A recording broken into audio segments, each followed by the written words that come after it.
Hey there, Wargamers, and welcome back to another Wargames Delivered video. In this video, we are going to be painting the Lannister banner from the A Song of Ice and Fire miniatures game.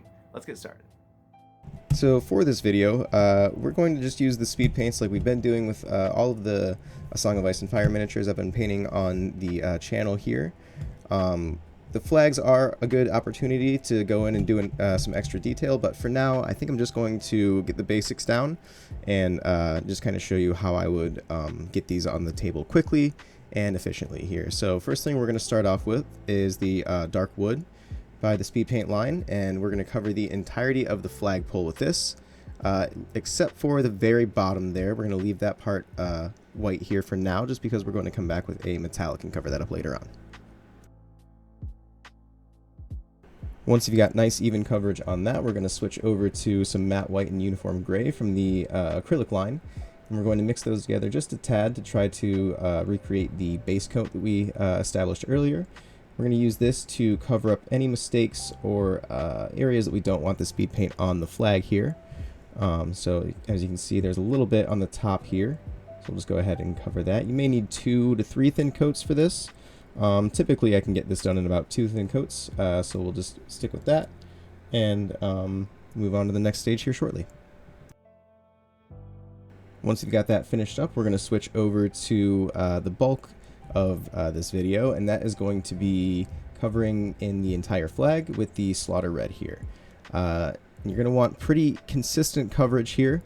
This one can kind of dry a little splotchy and a little different shades, but for a flag that actually works out kind of well, it kind of gives it a little bit of dirtiness and depth like it's been in battle before. So I actually prefer this.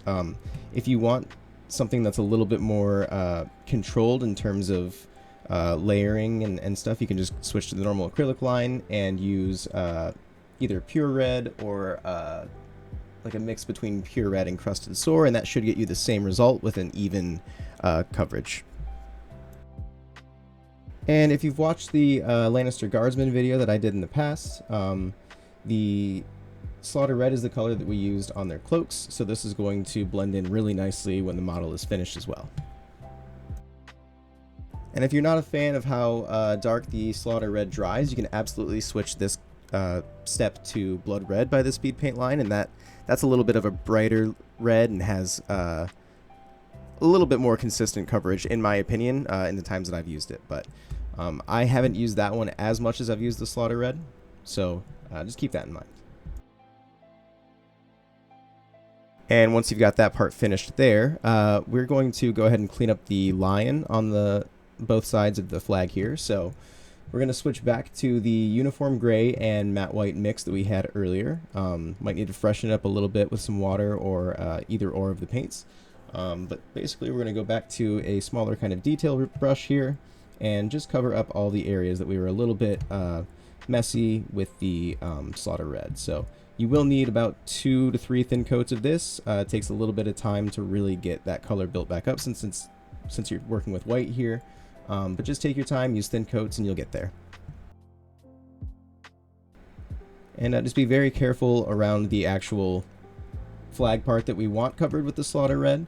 If you do get any of the white on that part, just go ahead and take a little bit of slaughter red and cover that up until you've got even consistency with the rest of the flag. And the cleanup phase can be a little bit tedious. The best way that I've found to keep this fresh for me in my mind is work on one side, for flags at least, work on one side of the flag and then switch over to the other side. And then by the time you finish the other side, the first side that you worked on should be ready for its second coat and should be finished by that point. So that's a good way to kind of balance it out. And of course, as always with these finer detail steps, brace your hands and take your time and you should have good results. Now it's a little hard to see in this shot, but always when I'm working on fine detail like this, I like to brace my hands because I have, naturally pretty shaky hands. I'm a coffee addict, so my hands shake a lot. So that's a really good way to prevent that from happening when you're painting. Once you've got the lion insignias cleaned up on both sides of the flag, we're going to switch over to Zealot Yellow, and we're going to cover both of those lion insignias with this Zealot Yellow. And I do kind of want to preface this with, the speed paints don't really replace acrylics for me. but they are an excellent tool for getting plenty of models on the tabletop fast. I know these A Song of Ice and Fire miniatures, there's pretty much 12 models in each unit, unless it's like a cavalry unit. So there's a lot to paint with these guys to get an army on the field. So it's really nice to have these as an option, and they work really well with certain situations. So always keep that in mind. Acrylics definitely have their place, and they're really good at what they do. That's why they kind of are a mainstay. But you can really achieve a lot and get a lot done with the speed paints as well. And once the Zealot Yellow is dry, we're going to switch over to some metallics and washes for the final steps here.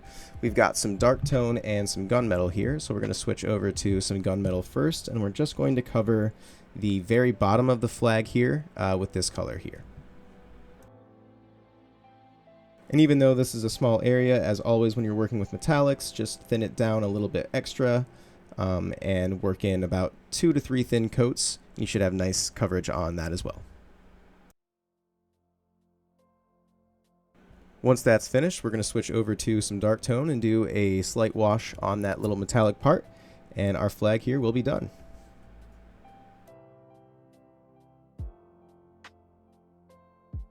And as always, guys, thank you so much for watching. Be sure to check out the top link in the description for the giveaway attached to the video. All of the giveaways from now on are going to end on the following Sunday. So this giveaway and every giveaway this week is going to end on Sunday the 19th. So keep that in mind, and happy wargaming, guys.